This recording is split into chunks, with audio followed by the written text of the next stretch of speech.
जय जोहार, जय छत्तीसगढ़ संगवारी हो। आप सबके स्वागत है मोर मिनी ब्लॉग में। आज हमारे खा बना संगवारी हो तो मैं मोमोज तो बिल्कुल भी खाओ नहीं, कुछ दूसरा चीज़ खाए। संगवारी को ए मोमो मिया में खा बना है मोमो मिया डोसा।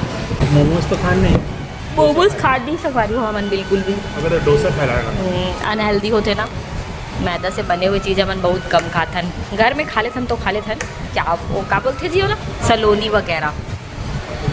हाँ, वो भी साल में एक बार बनेगा दीपावली के टाइम। और गुजिया वगैरह खा लेथन बस।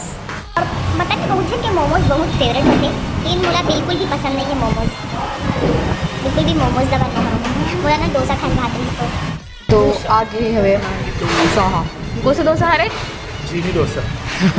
जीन बना दे का है वे? जीनी डोसा नाम है का, चीज़ डले है। गुपचुप खाने वाली थी ना अभी।